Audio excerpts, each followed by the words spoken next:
मैं पहले तो यह कहना चाहता हूं कि इस अविश्वास प्रस्ताव में वैसे तो कुछ नहीं है, संख्या बल क्लियर नजर आता है। आपके पास पूरा, सरकार के पास पूर्ण बहुमत है और आज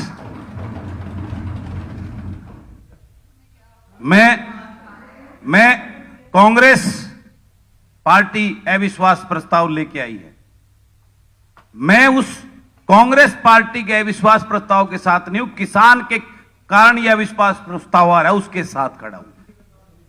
लेकिन मैं एक बात और कहना चाहता हूं, मैं हर रोज सुनता हूं टीवी अखबार के माध्यम से भी, हमारे भारतीय जनता पार्टी के भी बड़े अच्छे नेता हैं जो इस कानून के बारे में किसान हितैषी बताने की बात करते हैं।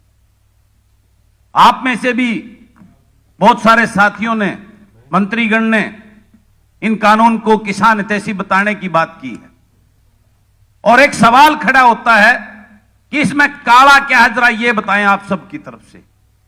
मैंने पिछले जब सत्र था एक दिन का, उसमें भी एक बड़े भाई आदरणीय मंत्री जी से भी मैंने पूछा था, दो बैठे हैं, मेरे साथ व्यक्तिगत रूप से बड़ा लाड है दोनों के साथ में, और आज फिर मैं पूछता हूं। अभी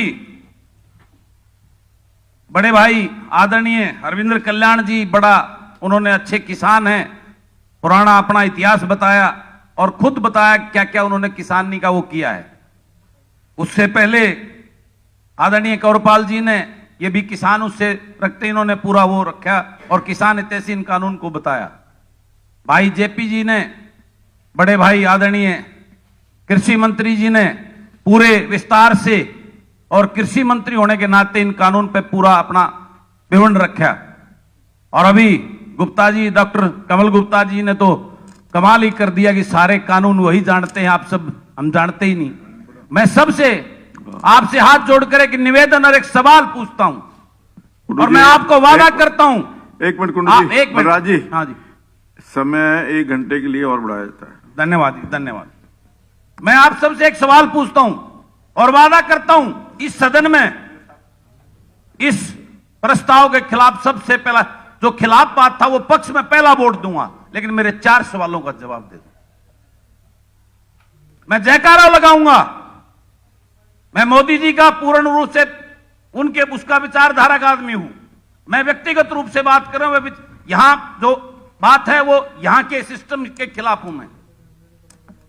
मैं पार्टियां कोई खराब नहीं होती, पार्टियों के नेता के खिलाफ मैं मानता हूं।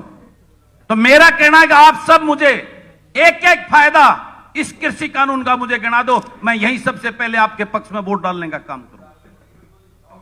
बिल्कुल, मैं आप बड़े भाई, उस दिन भी मेरा ये था, मैंने उस दिन भी आपको कहा था, मुझे आप एक बेनिफिट इन कानूनों का किसान के बता दो, मैं आपके पक्ष में जो है ना खड़ा मिलूंगा। आप एक हमारे आदरणीय बड़े भाई कृषि मंत्री जी वो बता दें, हैं डॉक्टर साहब ने अभी बताया बड़ा विस्तार से, आप जो है ना इसमें तैरना सिखाना चाहते हो और आप ये कांग्रेस वाला या और कोई उसको बहका के रोक रहे हैं। आप डॉक्टर साहब, मैं आपसे पूछता हूं, मुझे एक फायदा गिनाने की बात करें, मैं सबसे पहले आपके पक्ष में खड़ा नजर आऊंगा।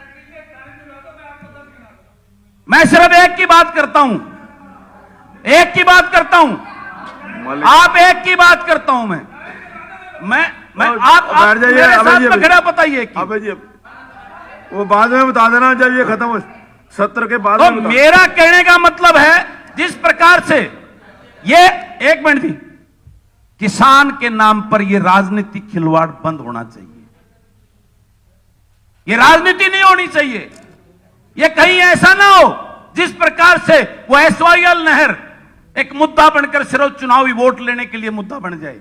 उस किसान पे रहम करो, उस किसान पे रहम करो, इसको राजनीतिक मुद्दा ना बनाकर उस किसान के न्याय, उसके हक की और उसके जो हक बनता है उसको न्याय देने की बात कीजिए। मेरा यह निवेदन है आप सबसे, क्योंकि इस प्रकार की राजनीति आप उसके पक्ष में बोलते रहेंगे, बहुत सारे साथी अपनी एसीआर बढ़ाने के लिए उसके पक्ष में बोलते रहेंगे, उनको यह तक नहीं पता कि इसमें क्या लिखा है क्या नहीं, जान पूछ के अपने नंबर बनाने के लिए, अपने आकाओं को खुश करने के लिए यहां बोल रहे हैं। मुझे इस बात का भी पता है, लेकिन मैं आपसे हाथ जोड़कर निवेदन करता हूं, इस मुद्दे को किसान के इस मुद्दे को राजनीतिक मुद्दा ना बनाकर, एक अभी आपने बहुत अच्छी बात आदरणीय कौरपाल जी ने, शिक्षा मंत्री जी ने कही थी, संवाद से समाधान निकलता है।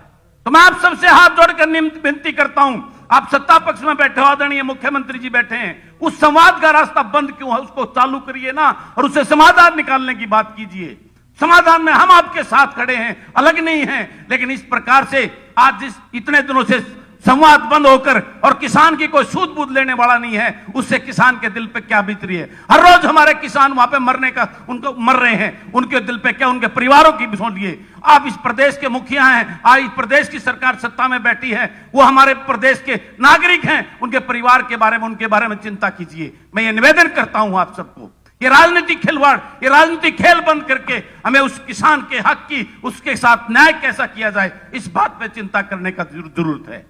आज ये अविश्वास प्रस्ताव जो सुबह से 3 घंटे से चल रहा है, इसमें कुछ नहीं रखा, आप सब भी जानते हैं, हम भी जानते हैं।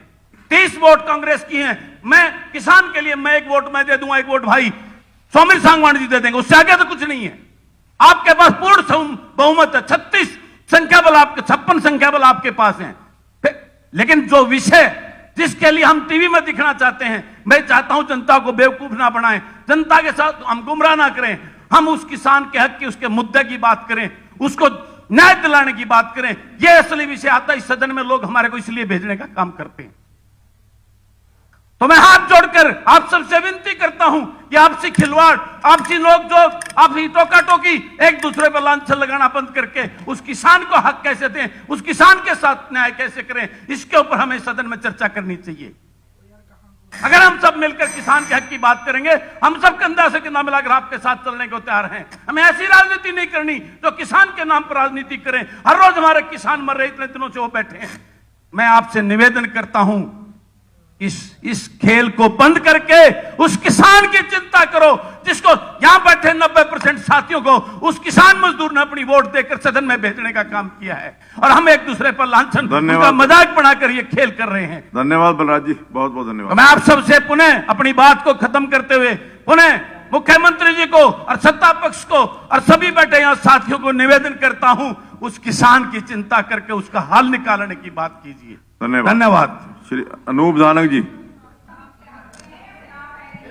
मैं किसान के लिए इस प्रस्ताव में उसके हक में अपनी वोट दूंगा।